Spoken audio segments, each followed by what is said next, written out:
kurā vietā Jēzus saka, ka viņš ir Dievs, ka viņš ir līdzvērtīgs Dievam, ka viņu vajag pagodināt un pielūgt tāpat kā Dieva tēvu.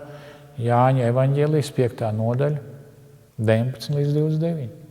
Dievs viņam devis varu, tāpat kā Dievs tēvs deva varu, tāpat kā Dievam tēvam, ir vara dot dzīvību, kam viņš grib, un tiesāt. Un visi, kas viņam tic, ir augšām cēlušies, pārgājuši no nāves dzīvībā, ir augšām cēlušies, notikusies pirmā augšām celšanās, un tie netiks tiesāti. Kāpēc? Jēzus ir ierakstījis, viņi ir ierakstīti Jēzus dzīvības grāmatā.